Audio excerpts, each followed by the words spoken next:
Welcome to the Encouragement Engineering Podcast. We help people to combat the negativity that inundates our daily lives with a positive perspective and positive action. Today's guest is Derick Johnson. Our guest today is a U.S. Army veteran turned life coach and trainer. However, his upbringing was not easy. Being of mixed race and growing up in the South, Derick overcome these initial life hurdles by focusing on fitness to help him overcome moments when most people may snap. As part of the U.S. Army, Derick was awarded the Soldier of the Year award 3 times during his military service. And now Derick helps people to break old patterns so they thrive, not just survive.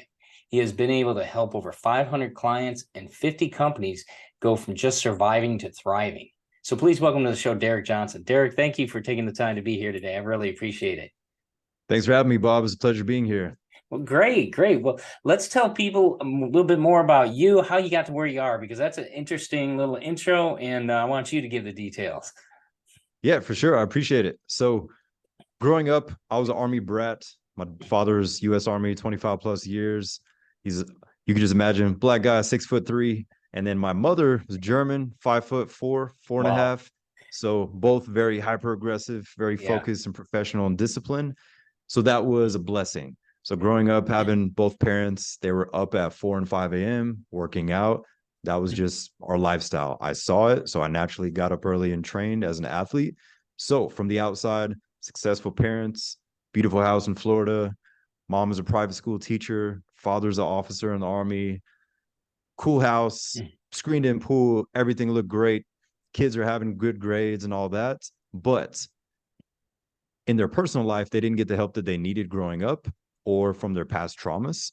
Right. So alcoholism ran in the family. So between the hours of 9 p.m. to 1 a.m., about 300 days a year, from the age of 11 to 17, dealing with those dark nights of alcoholism, rage, and all that.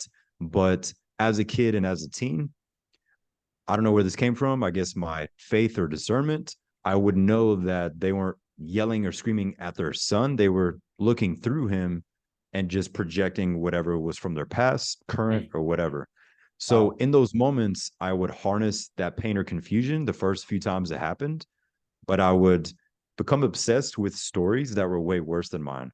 So I never complained. I never told my friends what was going on, never told my teachers. I just kept it to myself because they were well known. My parents were well known, so I never wanted to bash their reputation. Right. But by consuming movies, biographies, and autobiographies of individuals that went through things worse, it always inspired me. Yeah. So I love the training montage or learning about this person's backstory, this military veteran, just any story that's dark that most people wouldn't read. I love those things because they would humble me and then bring me back to current reality and say, you know what? It could be worse. Here are 10 other examples. Let me not complain. Let me figure out how to fix this, my mind, work on my body, and show up better for people. So in school, I loved being in school because anything out of the home was better. The home was beautiful, but I was like, I need to get out of here. It's too toxic. So I'd always show up and help others. So essentially that was what most of the childhood was. And then I went through sports and eventually got into the military. But I truly feel that people that have been through hell or seen it, dealing with family, dealing with other personal things, is they can connect with others more because they've been there. They're not just like teaching from a book or theories. You can kind of sense when they've been through something. So I feel that that was all my training ground in life to prepare me for my career, which I always knew that it would be helping others. I didn't know what back then, but it just all kind of fell into place. Right. And that's something, I mean, it's, it's crazy the things sometimes we have to go through to have that type of mindset and that type of attitude. And I guess that brings up my first question for you is, how did you thrive? I mean, I think you said it there. It's your mindset. You focused on building a better mindset. Is that how you got through it? Yes. So number one was faith. Okay, great. I like to call it discernment or consciousness. But something told me, my inner voice just always said, hey, this is not happening to you. This is happening because something happened to them. And at age 11 or 12, I first heard Tony Robbins, and I've heard a couple of his cassette tapes. I'm 33, so I was up there with the cassette tapes and the CD players and all that. The big books, yeah. So it was right before everything shifted. Yeah. But with that being said, I remember clear as day, I was in the backseat of my dad's car. He was listening to Tony Robbins. We're on a road trip, just he and I. And Tony said, if my mother gave me the love that I wanted, I wouldn't be the man I am today. Wow. And I got chills at 11. And if my friends heard that, I'd be like, why are y'all listening to cassette tapes? Play some Yeah. music. But back then I needed it because I could relate to that. And also I dove deeper into it. And the Mm, second thing that I heard during that time period was life is happening for you, not to you. yeah. And those two statements stuck out to me so much. And I was like, this is interesting. So I would perspective hop a lot. One, I would consume stories of situations that were much worse. Right. Two, I would work on my faith. And then three, I would work on my body, Mhm. not just in terms of fitness or aesthetics, but the calmness after an excruciating workout, a run, a lift, whatever it was. But I love the calmness because from there, I would pray, meditate, or visualize. And I felt like it was way easier and much deeper and more effective because Right. the body was exhausted, the mind is calm, and I really wouldn't be stressed about anything because I was like, I barely slept, had a dark night, had a great workout. School is easy, Yeah. tests easy, presentation. So I would just always play this game in my head. But I truly feel because I consumed those things, worked on my faith, and then just trained, that's what helped me to be calmer in situations. So in most cases where kids or teens would cry or react a certain way, I made a promise to myself to never give people the reaction that they expected. Wow. Like if they would want me to fight, I wouldn't. I would just be calm or I'd agree and I would just play a mental game. I don't know Mm. where it came from, but something told me play games. Life is Yeah. one big game. What level are you on? It just always came natural to me. And that's something you talk about your faith too, doesn't? Isn't that one of the? I think it's which verse is it where he says, "Take me by, calm waters, by still waters." Isn't it in Matthew? Yes. You know, Yes, I think it's Matthew. yeah, perfect example of that. I mean, you're a living example of that. Why do you think there's so much mental struggle today? I think that's a good one because you talk about that, going forth and how you were able to look at a biography and know that you weren't that bad off. Do you think that's something that might be missing and that causes a mental struggle because people think they're alone, or what do you think is doing that for our society now? Yes, for sure. So I think number one is people aren't releasing, as in they're not letting themselves release an emotion.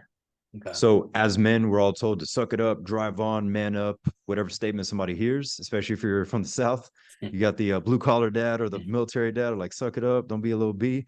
Yeah. But with that being said, sometimes men, we just have to cry for a minute Yeah. or release an emotion or just go on a walk or go into nature and be barefoot and just feel nature. To some, that sounds funny, but when was the last time most people were barefoot outside of the beach, Right. like just in their backyard or wherever, and just felt the ground, followed a bird for 5 minutes to see where it flew, just be present in nature. So going back to your question is to release whatever emotion needs to be released. It might be tears, it might be yelling, it might be screaming, it might just be they just need a workout or Right. hit a punching bag. It doesn't always have to be hyperly aggressive or too calm, but usually we just have to first physically and psychologically release something Right. to then earn our calmness. Because I like to start with release because most people use vices, food, alcohol, drugs, porn, whatever their thing is, or Right. maybe it's just being around people. Some people can't be alone. They always have to be in a group of three or more, which is nice to an extent, but like they're just trying to dodge their real thoughts and their Yeah. They don't want to demons, hear whatever those they want to thoughts. work on. Yeah. Exactly. So I always start with one is release. What do you have to do to release?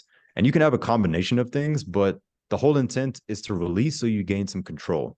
So that way we're not trying to mask things because for most people, they mask things to the point they break down Hmm. or they explode on others. So they either implode and go to a dark place because they held it in for so long, or somebody at the restaurant that brought them the wrong sandwich made them trigger and they just like are causing a scene in public where they're like, what just happened? Like the server Yeah. messed up, but it's because they have all this stuff compiled in them and they just snap on their son, on the server, on whoever. So it's a combination of that. One, some people implode. Two, some people explode on others. But I truly believe it's because most of society does not release. Right. And And that that's a all good starts point. just by yourself or with faith. Yeah. And that's where that comes into a great play. You mentioned, and that's so I never thought of it that way, but yeah, when you're done working out, your body's open, literally your pores are open, your mind is worn out maybe from the workout. Like you said, you just want to chill and relax. That's a perfect time to get new things into your mind, to get better things into your mind. That prayer, that meditation, that those positive, encouraging words that you might want to hear during the day. That's a perfect time to do it, whether that's morning for you, evening, whatever it may be. You're open at that point, and that's a good way Oh to yeah. do that. um how do you think that, um like, some of the common traits of a leader, I mean, how do you think those play into what people do, or do people realize they have those leadership traits? Or you train a lot of people, so how do you see that with the people you train? Yeah, for sure. So I would say some of the most successful people, not just that I work with, but as leaders, are usually athletes because they have that natural motivation, that drive, and that competitiveness. To some people, they've had it since they were a child. They always wanted to win at Uno and poker and basketball. Right. Like they just always had that fire. So most leaders that I've known in my life, sports, military, business, or whatever, they all have a background of sports, or maybe they were a musician and they had Okay. to earn first chair in band or anything that was competitive. Maybe they were a chess player, but Hmm. everybody, they naturally have that drive to compete, which is becoming more and more rare nowadays, where Yeah. people are less likely to compete because we all get participation trophies now, which Yeah. that's a whole nother rabbit hole. Yeah, I But know. Let's not go there. but in that regard is number one, somebody that's competitive at nature, an athlete, or they're in a field as a child or teen, and they just always had to push themselves to be better. They do really well as leaders. Number two would be people that are good communicators and good listeners. Good Hmm. communicators and good listeners. So we all have a coworker, a former boss, or a family member. They just talk over everybody. They're just listening to respond. They Right. don't actually hear you. They're like, all right, Bob, well, let me tell you about my Yeah. day and blah, blah. And you're just like, cool. You just missed my 5 minute rant. Awesome. Like everybody knows somebody that does that to an extent. But on the flip side is good leaders, they're honestly some of the best listeners. And you can tell they're present where they're like, wow, I needed to let that off my chest. Or you might just be surprised that they're actually listening because nowadays everybody's doing this. Oh Oh, yeah, yeah. yeah. I'm listening, man. I'm scrolling. They're asking you about politics. And you're like, this is why I don't talk to any of y'all because y'all are Yeah, never I present know. anyway. You get tired of this, Exactly. Yeah. I'm better off talking to my pit bull than most people. But Yeah, at least they look at you, exactly. and So definitely number one, that competitive spirit is in them. Number hmm. two, they're better listeners and better communicators. And three, they know how to push pride and ego aside, which is very rare as well. They can Yeah. actually push pride and ego aside. So somebody could have the competitive side, but then they suck as a leader. That's like that athlete who's very arrogant. He's gifted at every sport. He's good, but he can't communicate with the team. He's always pissed off, and like him and the coach don't get along. He's gifted, but he doesn't have number two and three. He just Yeah. has number one. So I've always loved looking at that. And I do believe that it comes from being hyper aware. I wouldn't say paranoid, just hyper aware of scenarios Hmm. growing up in that kind of household, which helped with sports, which helped with military, just being hyper aware of your surroundings. Hmm. So I've noticed as well a lot of leaders or the good leaders, they're aware of the room and their surroundings. So an example could be if they're on an airplane and there's one drunk guy on the airplane that's pretty belligerent, everyone on the plane is scanning the plane for who's going to potentially save everyone Right. or who's going to work with me. So if you and I make eye contact, we're like, hey, we'll strap him into the chair. We don't even say a word. We just give each other the head nod, and everybody else is looking at us like, oh, guy in the black shirt and blue shirt. I think they'll control them. So like everybody's scanning, Scoping it out. but the real exactly, but the real leaders, they can read the scenario and stay calm. So it's always interests me to see that. And Yeah. then on the flip side, if people do not have one of those three, then they just need that guidance. But that's one of the, excuse me, those are three of the most common things that I've noticed: competitive spirit, hyper awareness, they're self aware, and then three, they can actually communicate and push pride and ego out of the way. Yeah, it's interesting you mentioned ego. I always think what Jim Rohn would say is says ego is edging God out. You know, Oh, yes. yeah, there's a bigger picture here than just me, myself, and I. This world is made up of billions of people, and I'm just one little person in it. So Let's put it Exactly. in perspective. We can help a lot of people that way. So Definitely. what this one I love because it reminds me, and I often think I've seen it on social media a lot lately. Is what would you go back and what advice would you give your younger self? I love that question because Uh, I know what I'd oh yeah. say. Honestly, not saying that I knew it all back then, but because I was playing this psychological game, I Mhm. would just tell myself to trust myself more and just keep going. So what I mean by that is back then, during some of the darkest times, so I would say between the age of 17 and 20, there was a lot going on personally, even outside of family, but I was getting a lot of opinions. Mhm. And then it got information overload at the time. So an example could be somebody from church, Mhm. somebody from sports, somebody in the military, somebody online, somebody this. And I'm not saying getting opinions is bad, but if you get too much at once, Yeah. you almost lose yourself to an extent if you're in a dark place. Yeah. Because some people are very extreme. Yeah. So like now when you open up social media, one guy's telling you to only eat liver and vegetables are bad. The other guy's saying only eat vegetables. This guy's saying you needed 5 ice baths a day. Yeah. Not that all those things are terrible, to each their own, but a lot of things and people are very extreme about what they do. So if somebody's in a low place and they listen to all this extreme stuff, they're like, who am I? Like, what am I supposed to do? So I would definitely just say, continue the course and trust yourself Right. because I truly believe that God is within all of us, which is our consciousness. And we deep down know what to do and what not to do. Right. But we Yeah. try to just overshadow stuff to make our situation grandiose or the rarest thing in the world. But if we humble ourselves and we're like, I'm not the only one with this issue, let me be calm for a moment and see what I can work on. Most people, they can figure it out. Yeah. But with that being said, that takes pride and ego. We got to push it out of the way first. But yes, I would definitely tell the younger version that trust yourself more and your faith and just keep pressing forward. How did you start to? I mean, you mentioned that you started to, learn this from Tony Robbins tapes, if you will, personal motivation, self growth. I mean, you sound very educated in life, if you will. I know the military pushes you for that. Is that something they help train you on? Is that something more of what you focused on when you got out of, your routine at work, that you would just focus on your growth like that? It's very interesting to me that you're so, focused on this and you understand this as well. Yeah, so I think it's truly just being hyper aware of people watching. Mhm. So, example, being military, you have friends and families from all different cultures. My dad's friend, my mother's friends, and there's always alcohol involved. Yeah. It was always positive, but I would read the room. Yeah. Thou shalt not judge. But at that time, I was judging everyone in the room because I'm like, when she walks out, they gossip about my dad. When they walk out, they gossip about them. And I'm like, it's like a big reality show. I'm like, this is weird. And I was just a quiet kid looking at it. And I Yeah. would tell my friends, I'm like, this is weird. I was like, do your parents do that? Like they Yeah. hang out with all these people and then they talk about each other when they walk out and they're all drunk.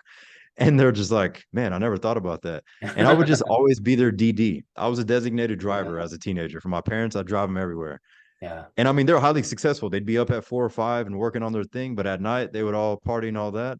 But seeing all this, I saw examples of how I didn't want to end up. Right.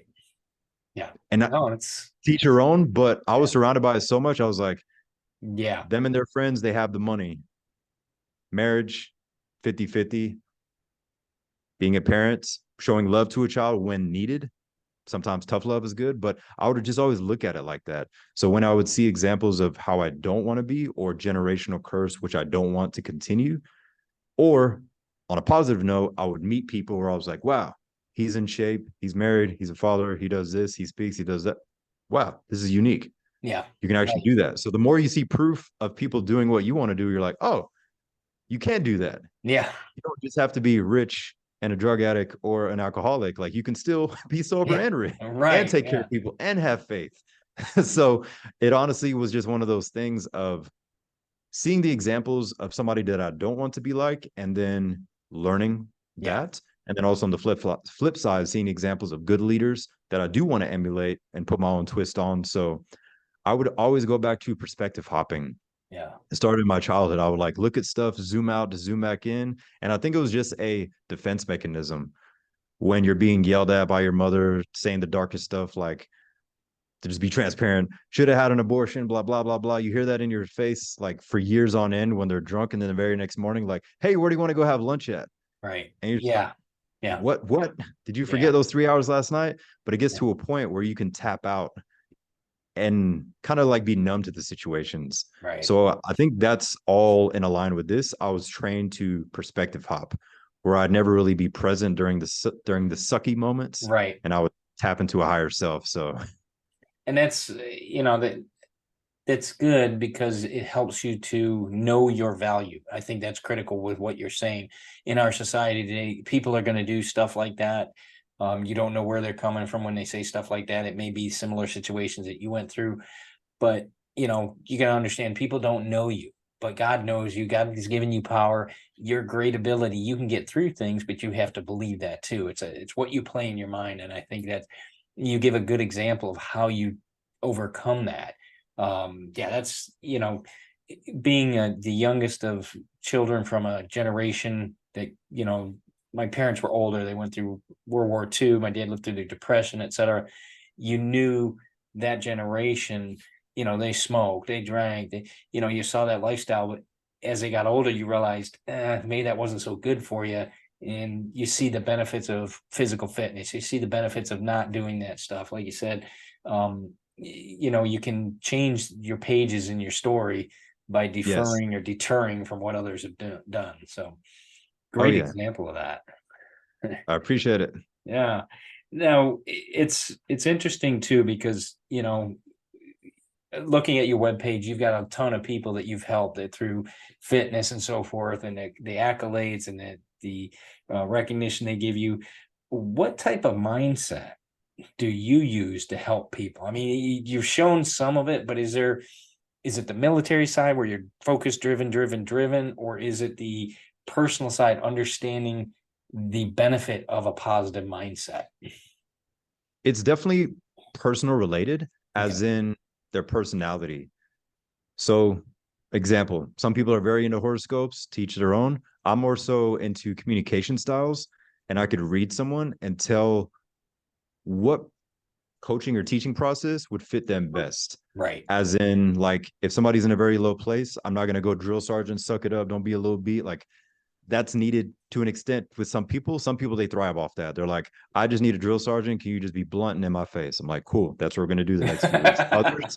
Okay. Others is completely opposite. They just need to release. So an example is being able to read people. So I have some clients that I can tell when something personally is going on. Hmm. Whatever I had planned on the agenda is irrelevant. For Okay. 30 or 45 minutes, they just need a release. Hmm. And like they could be talking in circles, doesn't matter. By the end, I say, hey, how do you feel? They're like, okay, here's the task. If we have 5 or 10 minutes left, we still get the job done. But what was more important was them releasing. But Right. me as a leader identifying that, opposed to saying, hey, suck that up. We're going to focus on this agenda. We're going to do that. They wouldn't absorb it and it wouldn't have been effective. So I Wow. would say on a personal basis, meeting the person where they're at and then slowly building them up. That's great. Um, I think that's So, important in our society today for people to do that. oh yeah. So like an example with family and military, it was more so in your face, gung Yep. ho. So like quick example of the communication styles, if you ever heard of the 4 animal communication styles, I focus a lot on that. So it's more so traits of somebody's communication style, not their personality, not their horoscope, not any of that, their star sign. It's more so animal 1 is the ram. Hmm. The ram is open, honest, and blunt. They're driven, they're the entrepreneur, they're the leader, they're the coach, they're the CEO, they're the best salesman in the company. They're just naturally that person. Honest, open, driven, and blunt. Every All of the 4 animals have 2 sides. You have the positive trait, which Right. is honest, open, and blunt, and then you have the toxic trait, which is some cultures or some people, they're just so in your face, they don't know how to turn it off. So like to their kids, they speak one way and that's it. They don't know how else to communicate. Or like if somebody's in the South and they had that grandpa where they're like, hey, don't talk to him after 4 p.m. Yeah. That's that's that. So that's the toxic side of the ram. Animal number 2 is the grasshopper. It's a bug, but these are the Yeah. 4 animal communication styles. But the grasshopper, they're rarely present. This is the person that's always in the future, in the past, or creating the what if scenario. They're always doing this. Hmm. You could be at dinner and they're somewhere else, and they don't mean it in a disrespectful way. They're a nice person, but they're always somewhere else.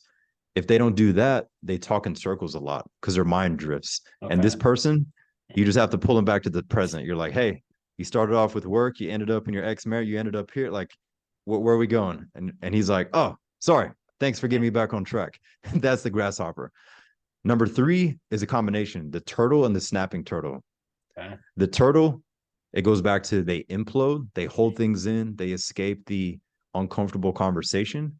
The snapping turtle, they hold things in so much until they snap at the restaurant on the 17-year-old server and embarrass them, Right. or at the family function. That's the turtle. They hold it in, or the other one, the snapping turtle, they explode. Last but not least is the dog. The dog is a people pleaser. Positive, but on the toxic side, they do everything for everyone else, or they say yes too much to Yeah. everyone until they get burnout. So those 4 examples, within like 30 seconds, I could usually tell what communication style somebody is, and then I know how to approach it to build them up slowly. But first, building them up with where they're, building them up from where they're at, Right. rather than saying she needs this, they need that, and learning more about them. That's awesome. That's great. Well, that's you give some great examples there, Derek. Where can people get a hold of you? What's your website? We want to make sure people have that information so they can follow you, get a hold of you for what they may need if you need fitness training. Yeah, for sure. So the website would be Fit with Derick, DERICK, fitwithderrick.com. On the website, I see hundreds of transformations, body and mind. I like to have videos and pictures. I like to say real people with real results. No Photoshop, no BS. Next is social media. It's Derick Johnson. Same profile picture on everything. So my whole intent with social media is to show the morning process and then just show client transformations and just make people think. Great. And last thing in regards to that, or coaching in general, I just tell people, I'm like, I'm not for everyone, you're not for everyone, but if somebody doesn't mind the aggressive, the authentic, just like blunt, then that's that. If not, then hey, I'm not for it. Awesome. Well, Derek, thank you so much for taking the time today. I really appreciate the information and the encouragement for our audience. Thanks for taking the I time to be appreciate a it, guest Bob. on the Encouragement Engineering Podcast. I really appreciate it. Thank you for having me, Bob. Not a problem, sir. Thank you.